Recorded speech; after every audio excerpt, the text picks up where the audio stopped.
दोस्तों नमस्कार, मैं नरेश गर्ग आज आपका इस YouTube चैनल पर जिसका नाम CS नरेश गर्ग है स्वागत करता हूं। मेरा पिछला वीडियो आप लोगों ने पसंद किया, इसके लिए धन्यवाद।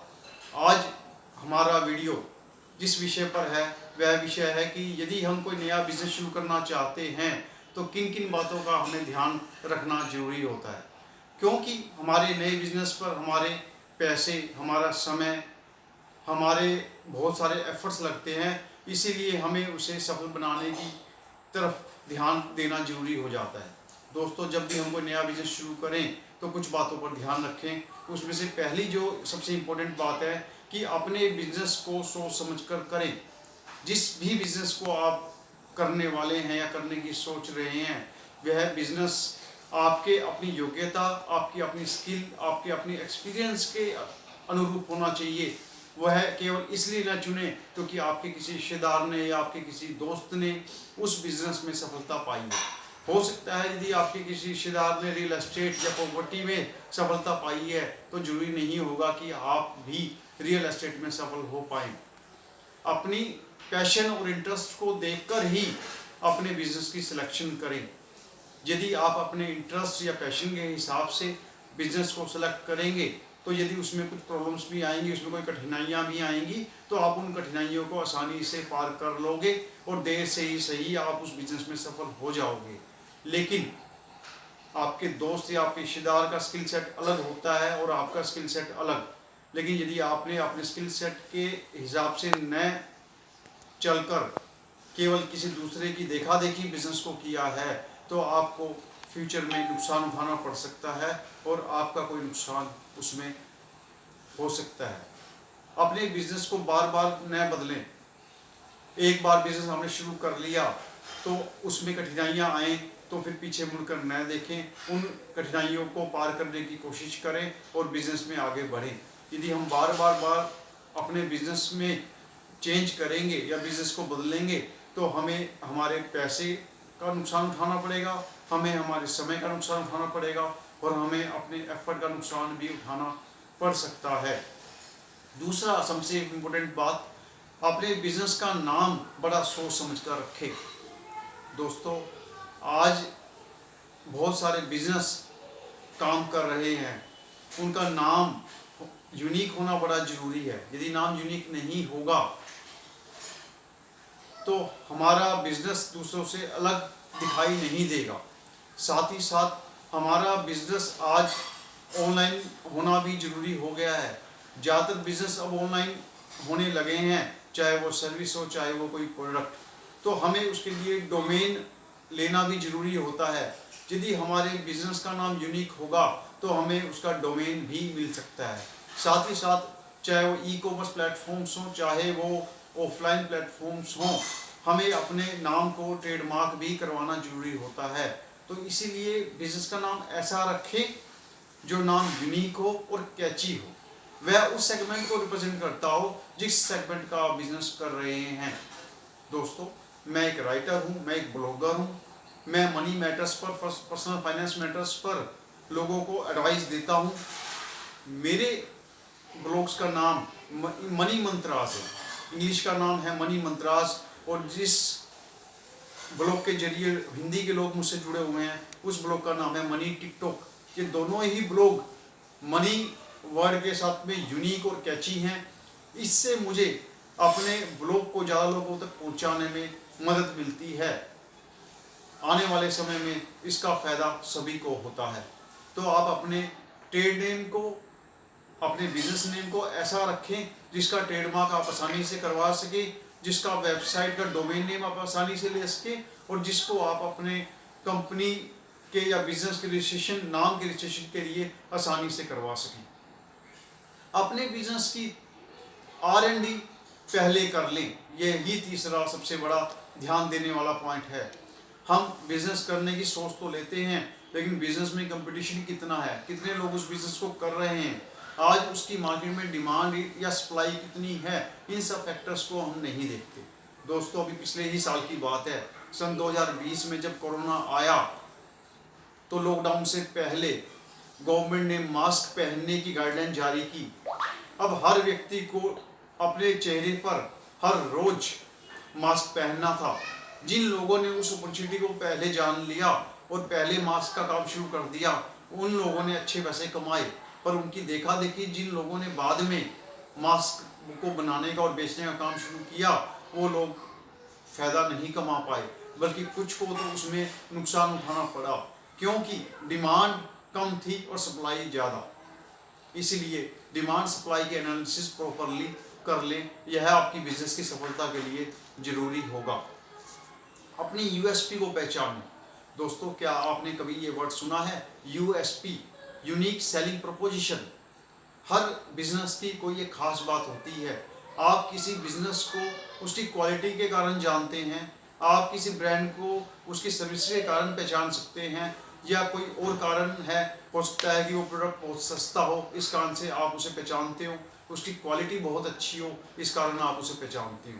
तो आपकी यूएसपी क्या है? आपकी यूएसपी आपका सस्ता प्रोडक्ट होगा, या आपकी यूएसपी आपके प्रोडक्ट की अच्छी क्वालिटी? उन यूएसपी को पहचान कर उसको प्रमोट करें, उस पर काम करें। नेक्स्ट पॉइंट और चौथा पॉइंट होगा कि आप छोटी शुरुआत करें। स्टार्ट फ्रॉम स्क्रैच या स्टार्ट फ्रॉम जीरो। जीरो से शुरुआत करेंगे तो आपका रिस्क भी कम होगा। दोस्तों, छोटी शुरुआत करें।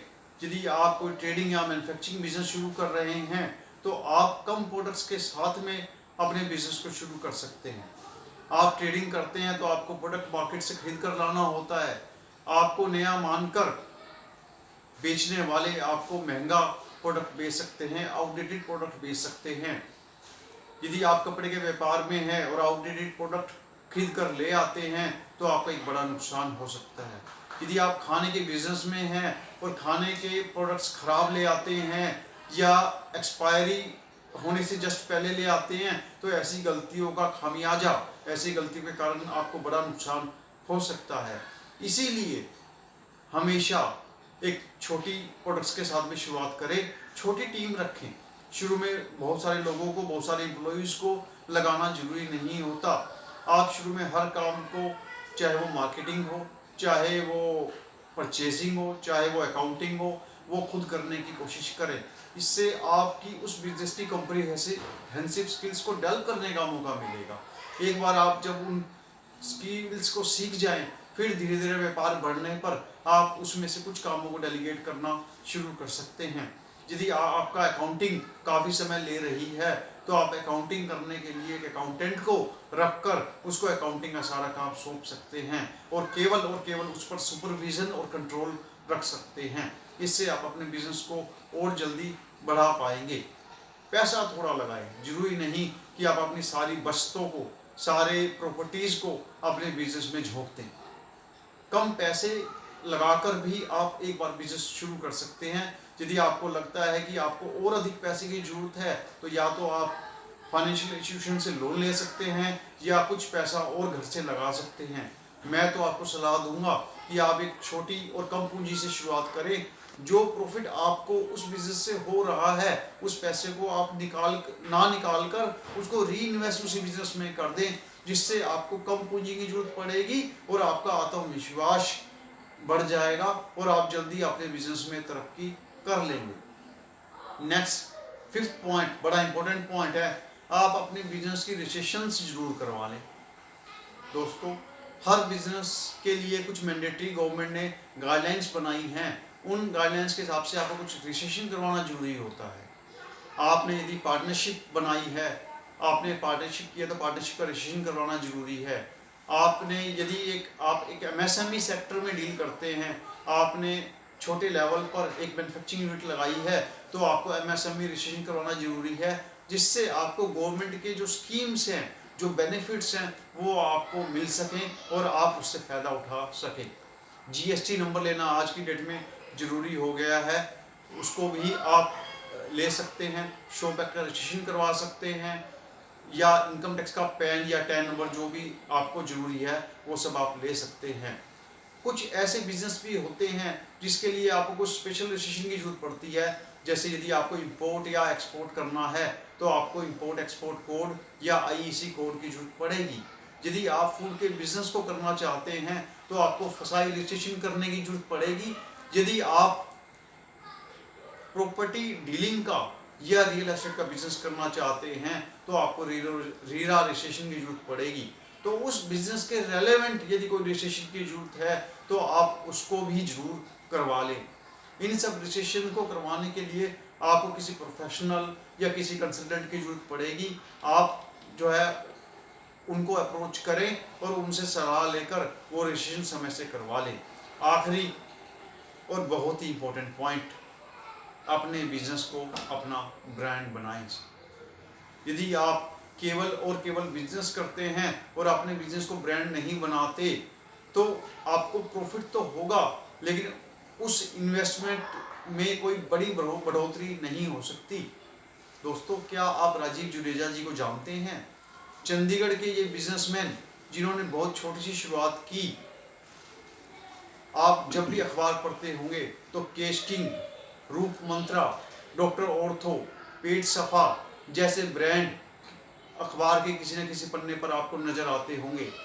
इन सब प्रोडक्ट्स को लॉन्च करने वाला इंसान वह एंटरप्रेन्योर राजीव जुनेजा हैं।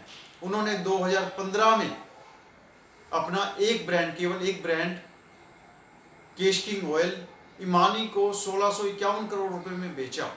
यह उनकी 6 साल की उस ब्रांड के ऊपर की गई मेहनत थी जिसको बेचकर वो इतना अधिक पैसा कमा पाए।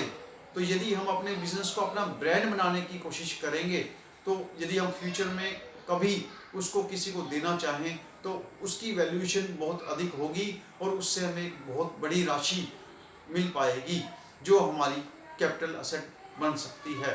तो अपने बिजनेस में इन्वेस्ट करें, अपने बिजनेस को ट्रेडमार्क को रजिस्टर जरूर करवा लें।